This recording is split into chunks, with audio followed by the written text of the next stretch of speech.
Iya, kalau tanpa ini perjanjian. tanpa perjanjian. Tapi kasus ini dengan perjanjian. Dengan perjanjian. Nah, titik perjanjiannya itu dia harus memberikan sesuatu hal yang sangat besar. Mungkin orang yang dia sayangi, seperti itulah. Dia datangi, kan di situ ada kunciannya. Suruhlah dia minta bantu di sana. Ternyata dia sudah datang ke sana, kuncen itu mengatakan bahwa juga nggak bisa. Karena udah ada sumpahnya. Sebelum dia itu kan ada sumpah dulu katanya.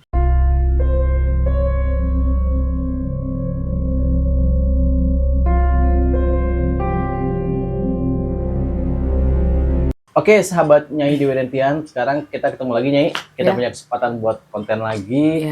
Nah, kali ini Yan mau ngobrolin soal hal yang ya cukup ramai di masyarakat, tapi maksudnya kita nggak mau menyudutkan, tapi Yan cuma mau cari tahu dari berbagai sudut pandang, terutama sudut pandang Nyai sebagai seorang spiritual. Yan mau bahas soal penglaris usaha. Nah, pertanyaan pertama, kenapa sih banyak banget orang yang punya usaha, meskipun tidak semua itu percaya bahwa butuh penglaris untuk majuin usahanya tuh ya? Oke, karena gini, ada juga orang yang merasa tidak puas dengan hasil, satu. Ada juga orang yang merasa bahwa dia buka usaha, dia pikirkan usaha tuh langsung cepat, naiknya langsung gede, pendapatannya juga langsung besar. Ternyata setelah dia melihat penghasilannya tuh tidak maksimal. Jadi dia berusaha dengan cara memakai pelaris.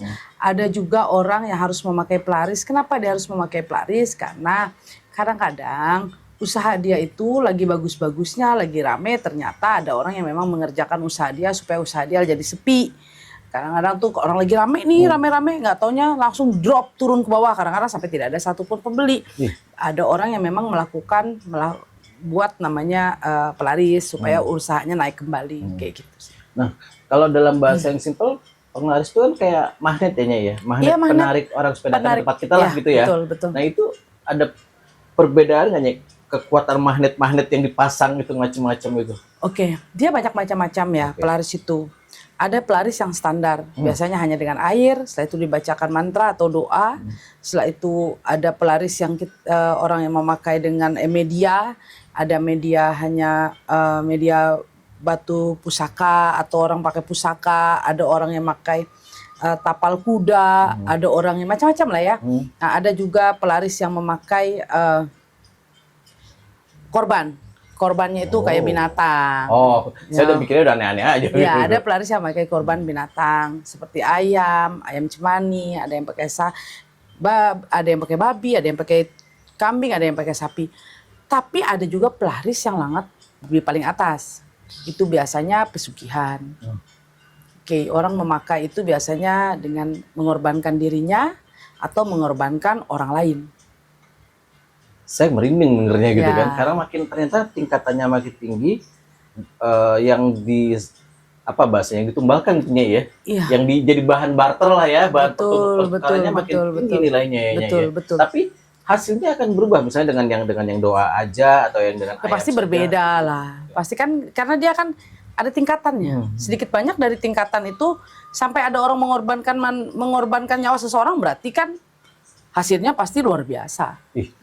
Nyai sebagai praktisi spiritual yang sudah lama bergelut di bidang ini gitu ya, Nyai punya cerita menarik ya tanpa menyebut siapa atau di mana gitu. Nyai pernah punya cerita menarik soal penglaris yang Nyai tanganin nggak kalau kayak gini? Oke, pernah juga saya menangani satu orang yang saya nggak mau cerita namanya siapa ya. Dia itu memakai satu pelaris, ternyata dia itu pergi ke suatu tempat dan dia itu ada perjanjian di satu tempat itu. Ternyata mungkin dia merasa kayak dihantui. Kenapa dia merasa selalu dihantui? Karena rezeki dia mulai besar, pendapatannya sangat besar, tapi dia dihantui. Karena namanya manusia ya, pasti ada titik yang tidak teganya. Nah, kita tuh kan jadi dia tuh ada titik yang dia itu tidak tega dengan yang perjanjian ini. Akhirnya dia mau memutuskan perjanjian itu dan dia pergi ke orang spiritual banyak dan meminta bantu. Ternyata agak susah memutuskan itu. Akhirnya ada orang yang mengenalkan dia dengan saya. Setelah itu saya disuruh membantu. Saya mengecek, saya bertanya dengan leluhur, ternyata leluhur saya bilang dia ada pemujaan. Pemujaan yang memang dia melakukan suatu perjanjian. Jadi kita melakukan pemujaan, ada banyak. Tapi kita tidak melakukan perjanjian atau harus menjanjikan apa, kan tidak. Ada orang yang biasa, pemujaan biasa. Mengingat leluhur. Iya, biasa ya. Iya. Kalau tanpa ini perjanjian. tanpa perjanjian. Tapi kasus ini dengan perjanjian. Dengan perjanjian. Nah, titik perjanjiannya itu dia harus memberikan sesuatu hal yang sangat besar. Mungkin orang yang dia sayangi, seperti itulah. Itu manusia.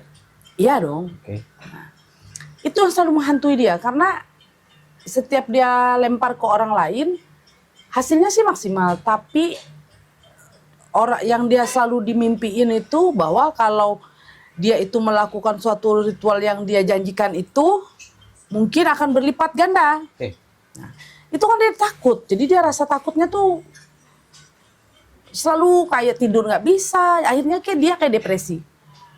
Dia kayak depresi, mungkin dia bilang orang kayak stres lah, tidur kurang, karena selalu ditakuti, dihantui seperti itu. Akhirnya dia minta bantu saya mencoba, jujur, saya nggak bisa bantu. Karena janji itu udah diikrarkan. Sumpah itu, mereka ada sumpah ternyata. Berarti harus dilunasi. Iya, karena ada sumpah. Saya bilang saya nggak bisa bantu. Saya akhirnya menyuruh dia pergi ke tempat dia datangi, kan di situ ada kunciannya. Suruh lalu dia minta bantu di sana. Ternyata dia sudah datang ke sana, kuncen itu mengatakan bahwa juga nggak bisa. Karena udah ada sumpahnya. Sebelum dia itu kan ada sumpah dulu katanya. Dia tolong sama saya minta bantu. Saya bilang saya nggak bisa bantu. Tapi saya bilang cobalah kamu cari orang yang memang lebih mengerti di bidang ini. Akhirnya dia datang lagi ke saya. Ternyata dia nggak bisa, nggak ada orang pun satu. Nah, ternyata pasangan dia tuh udah mulai sakit. Udah sakit dan kurus. Saya sih nggak tega sama pasangannya ya.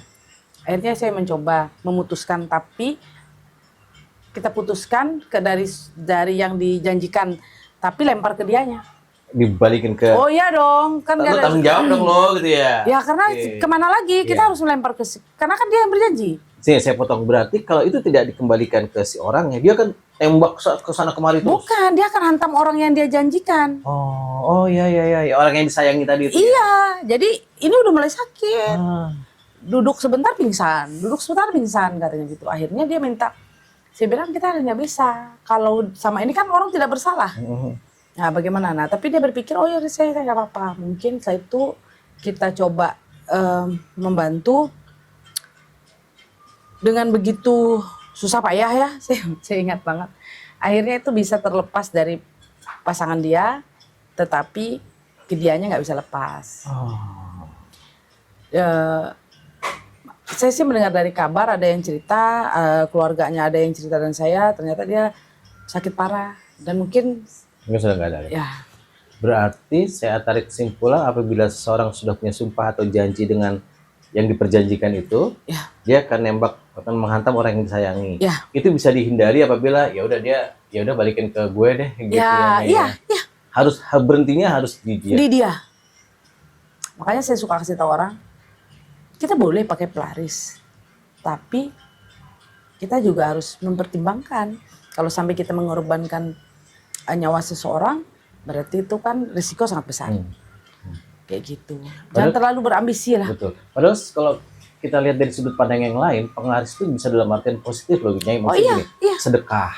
Iya. Ya kan, berbagi. Itu nanti Allah pasti akan membalikan rezeki itu ke kita kayaknya. Jadi tidak perlu, mohon maaf sekali lagi, tidak perlu kita memperjanjikan sesuatu pada hal-hal yang tidak. Betul. Gitu ya. Kita gini, kadang-kadang kita memintalah kepada Allah Ta'ala, kita meminta sama leluhur kita sendiri ya. Itu boleh, kita meminta dan tapi ya kita juga tahu dong kewajaran kita, kayak kita aja deh, kita meminta sesuatu hal kepada leluhur ya. Apa yang kita merasakan kita udah dapat hasil yang sangat luar biasa dari leluhur kita ya, sedikit banyak kan kita pasti memberikan doa lagi buat leluhur kita, kan seperti itu. Kayak saya aja, saya tuh kalau hari Jumat saya suka memberikan sedekah ya, buat kayak makan, Jumat buat berkah lah itu orang-orang ya, ya, berbagi ya. saya seperti itu. Nah itulah penglaris juga sebenarnya dalam artian positif ya. Positif bahwa kita membuka pintu rezeki ya, kita. ya. Seperti itu. Jadi bagi saya kalau bagi siapapun yang ingin memakai pelaris ya kita harus mempertimbangkan pelarisnya yang bagaimana. Betul. Kalau hanya pelaris yang saya bilang kita Instan, tadi ekstrim. Ya yang sangat ekstrim pakai nyawa manusia, jawaban aku sih lebih bagus jangan lah ya. Selama kita masih memakai kita pakai yang doa, setelah itu kita masih mengorbankan kayak binatang ya masih. Ya kan kayak ayam apa tapi bagi kalau saya. sudah manusia udah. Ya kalau manusia sih nggak. Karena nanti akan balik efeknya itu besar. Jadi kalau kayak binatang kan ya memang kayak ayam ya memang pasti banyak orang berkonsumsi ayam. Dalam proses ritual potong ayam biasa lah ya. Biasa kan gitu. Ayam cemani. Ayam biasa, ayam cemani kan biasa aja bagi kita ya. Seorang spiritual tapi kalau udah mengorbankan nyawa seorang manusia kayaknya sih. Ini kalau penglaris itu ada kadaluarsanya nggak sih? Penglaris itu ada kadaluarsa? Jawaban saya sih ada. Biasanya itu pelaris itu paling kuat sih setahun. Dan itu harus diperbarui. Dengan perjanjian baru. Iya. Dan berarti ada tumbal baru. Pasti orang datang Mbak ya. Serem ya? Ya biasanya kayak gitu. Ini kita bicara hal-hal simpel yang sering kita alami di cerita-cerita masyarakat kita lah ya.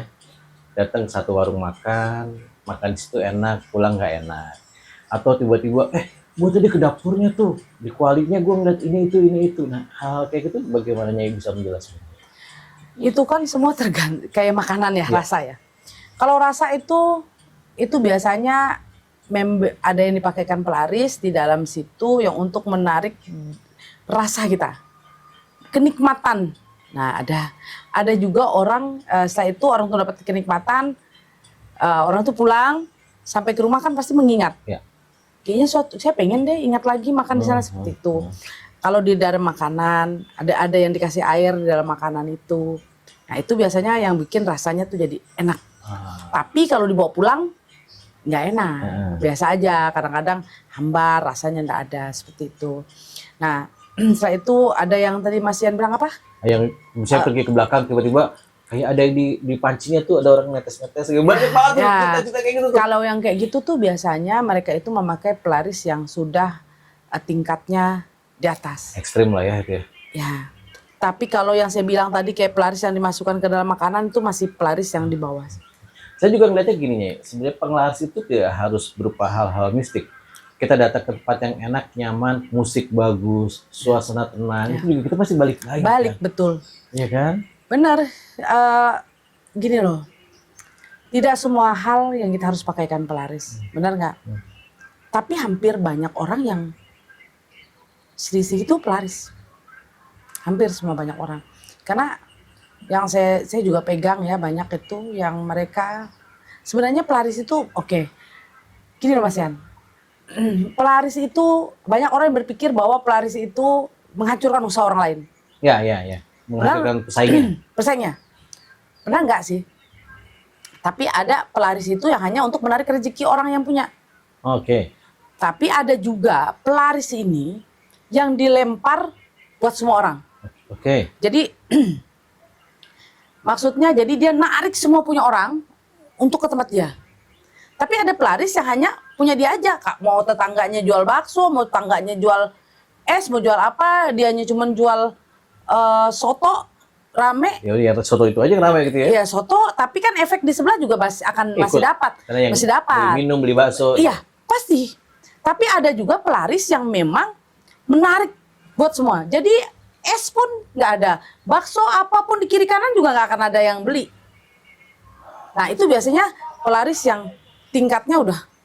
Ini jahat banget gitu kalau kayak gitu. Kalau dibilang jahat, namanya manusia. Jadi kan nafsu, mau lebih ya. Oh iya, pasti mau lebih. Namanya manusia, pasti ada kekurangan, selalu kurang. Kan kayak gitu.